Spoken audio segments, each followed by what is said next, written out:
Assalamu alaikum wa rahmatullahi wa barakatuh. Peace be upon you all and welcome to the channel. In this video we will cover the second type of inner classes known as local inner classes or method local inner classes or local method inner classes, however you wish to label it. But before we begin, Bismillah ar-Rahman ar-Rahim, Alhamdulillahi Rabbil Alameen. والصلاة والسلام على أشرف الأنبياء والمرسلين سيدنا محمد وعلى آله وصحبه ومن تبعهم بإحسان إلى يوم الدين وارض اللهم عنا معهم أجمعين اللهم آمين. اللهم صل على محمد وعلى آل محمد كما صليت على إبراهيم وعلى آل إبراهيم وبارك على محمد وعلى آل محمد كما باركت على إبراهيم وعلى آل إبراهيم في العالمين إنك حميد مجيد. We begin in the name of Allah, the most merciful in this life and in the hereafter, and we thank Him for all of His blessings that He has bestowed upon us, for they are innumerable. And we pray that we follow in the footsteps of Prophet Muhammad, peace be upon him, and his fellow companions. Amen. We also ask for prayers and blessings to be bestowed upon Prophet Muhammad, peace be upon him, and his family, as they were bestowed upon Prophet Ibrahim, peace be upon him, and his family. Amen. Now, local inner classes can be created inside code blocks such as for loops and if statements. However, normally they are created within methods, hence the name method local inner classes. So normally you would create a class, inner class, within a method. Now remember, a disadvantage of method local inner classes is that they cannot be invoked outside of the code block they are created within. So method local inner classes add an extra layer of restriction with regards to accessibility.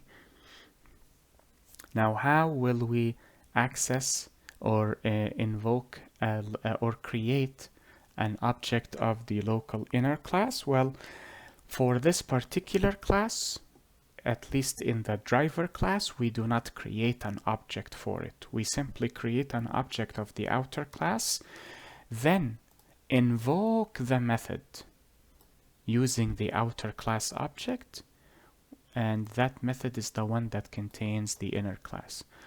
Let us return to IntelliJ and cover an example. So I will create another person class, and let us say I wish to create private int courses equal to 8 because I am feeling nostalgic.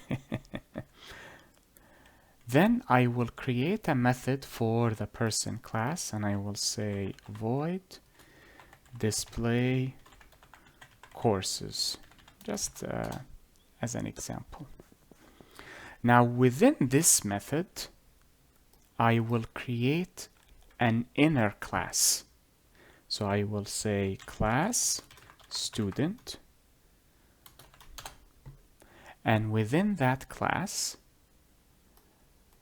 I will create a method for this class, and I will say void display, and I will display the number of courses plus courses. Oh, actually I just remembered another topic that I would like to record a lecture for, the print formats or formatting printing.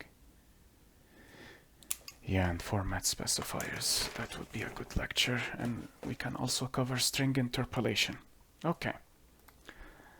So now we have created the class. Within the method, we will instantiate an object from this class. So we will say student s1 is equal to new student, and then I will invoke the method of the inner class within the method of the outer class, like so. Display. Now, whenever this method is invoked, it will indirectly invoke this method by creating an object of the inner class.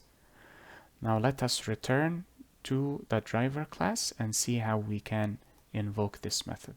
We will simply create an object of the outer class, like so, and then p1 dot display courses is available to us. I pressed the wrong button. There we go. Now execute, and it printed the number of courses for us as expected. Alhamdulillah, thank God. And that is it with regards to method local inner classes, or simply inner classes, because you can create them outside of methods. As I mentioned, you can create them in for loops or in if statements and so on and so forth. Ideally, they are created within methods. I hope this lecture was helpful and beneficial to you all. Enjoy the rest of your day, everyone. Be safe, take care, and peace be upon you all. Wassalamu alaikum wa rahmatullahi wa barakatuh. اللهم صل على محمد وعلى آل محمد كما صليت على إبراهيم وعلى آل إبراهيم وبارك على محمد وعلى آل محمد كما باركت على إبراهيم وعلى آل إبراهيم في العالمين إنك حميد مجيد.